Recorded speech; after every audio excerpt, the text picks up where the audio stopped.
Welcome to part 2 of the Open House series, brought to you by Red Apple Reading. Today we're going to talk about phonics and some strategies you can use to help children develop their phonics skills in order to become fluent readers. Phonics is by no means a magic bullet meant to be used on its own.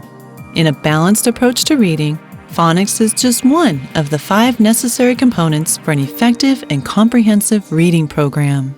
So what is phonics? It's knowing that sounds and letters are related. Having the ability to read, pronounce, and write words requires knowing the rules of our English alphabet. Phonics gives beginning readers the strategies they need to sound out words, so their reading can become automatic.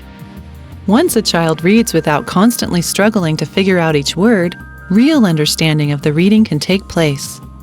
How do we teach phonics? Any good phonics program is taught in a systematic, sequential, meaningful way, progressing from easier to more difficult concepts, like the list you see here. Now we'll take a quick look at 5 ways you can help your child develop phonics skills through letter sounds and blending, word parts and patterns, context clues, spelling, and quick recognition of words. The first way is by teaching the sounds that our letters make, and then practicing blending those sounds together to form words. For example, a child needs to first learn that the letter B makes the sound B, and learn that B is the first sound in words like ball and bike. Then, when she knows the sounds of several letters, she can learn how to blend letter sounds together to read a word like bag. Did you read the word bag? Good job! Teach those letter sounds well, and practice blending with 3 or 4 letter short vowel words to start with. Another way to develop phonics skills involves taking words apart to look at specific word parts and looking for patterns in words.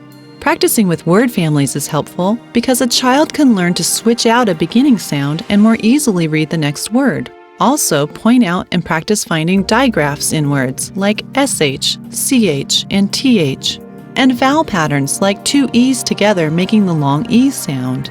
As your child progresses, you can teach him consonant blends like this. Let's look at some words with R blends.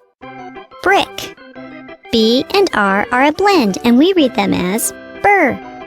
Burr, I, A third way to develop phonics is by using context clues. When a child reads and gets to a word she doesn't know, she can use several clues to help her. What she already knows about the story and has read up to that point, pictures on the page, what word would fit in the sentence she's reading, and any parts of the word she may know.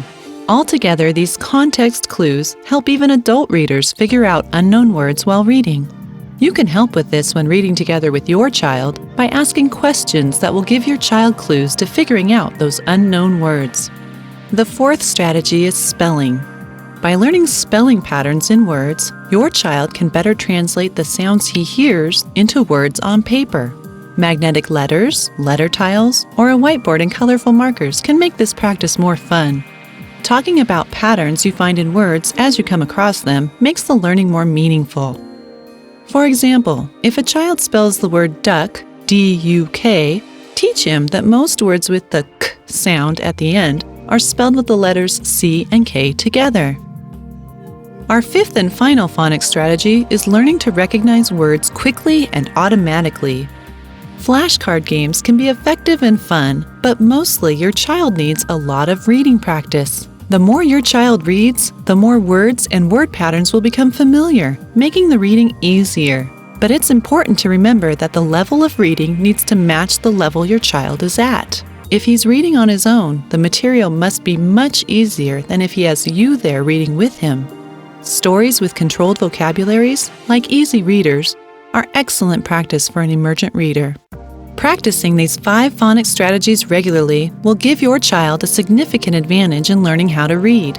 Our alphabetic system is like a code, and phonics is the key to decoding it. In part 3 of the Open House series, we'll round out our discussion of the fundamentals of reading by looking at fluency, vocabulary, and comprehension. All 3 of these areas will help your emergent reader develop into a fluent reader for life.